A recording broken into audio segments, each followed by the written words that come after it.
Internet! So, as you may or may not be able to tell, based on my general essence as a human, I'm not a doctor, and neither is my mom, although she can do anything, because she's amazing, because she's my mom. That being said, despite what I like to think about myself, my word is not golden. Everything you're about to hear is based on personal experiences from the past, and if having ADHD has taught me anything, it's that everyone's brains work differently. So please make sure to always check in with your doctor. Also, always check in with the doctor, because he's really cool. Okay, but the word vomiting that is about to ensue should be helpful in some way to you, I hope. But I guess there's only one way to find out. Nailed it! Boom! Woo, so long! Hi, Internet! Look, it's my mom! Can't you tell she's my mom? Hi, Internet.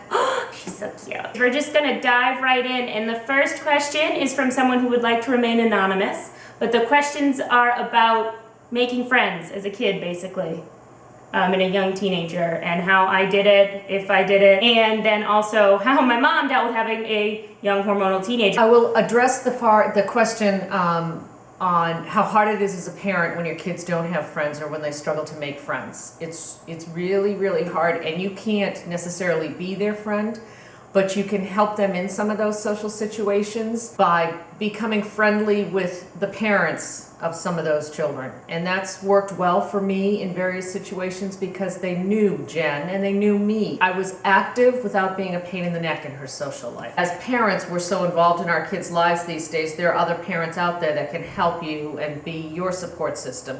And some of those friends had ADHD and some of them didn't. Some of them were very tolerant.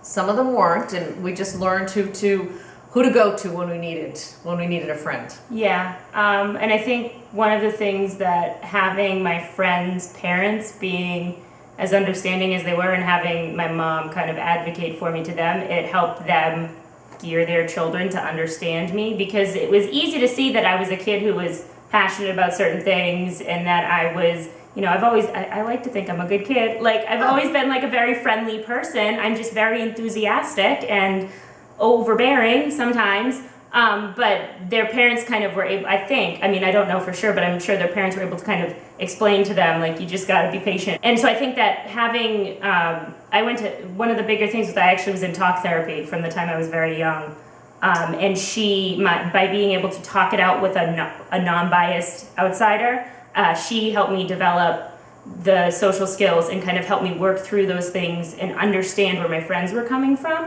which was incredibly helpful. And I think those skills that she helped me develop, just, again, it was like the stopping and listening to what people are saying, letting other people talk, having something to do with my hands is always something that helped me listen in conversations, and explaining to people why I was doing what I was doing, and to a certain degree having the self-deprecating humor when I did go off and do something that I knew was out of the social realm and kind of went, oh, you know, oh, there's the ADHD again, I'm sorry about, like, apologizing and not really internalizing the negative of it, but acknowledging it so that other people didn't, which isn't always a great thing, but in situations where it's like a social situation and you do something that's a little, honestly, kind of funny, and you know people are gonna notice it, if you point it out yourself, they can't make fun of you for it because you've made fun of yourself for it.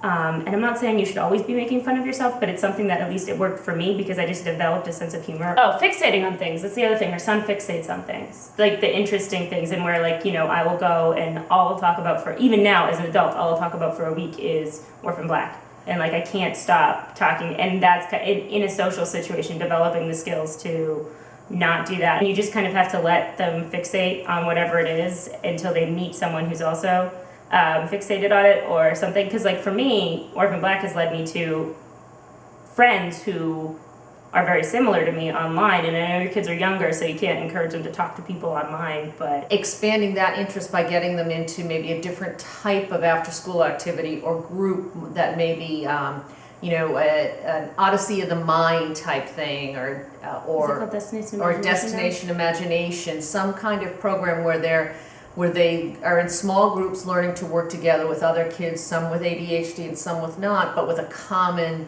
interest. And I think that really helped a lot when I was younger.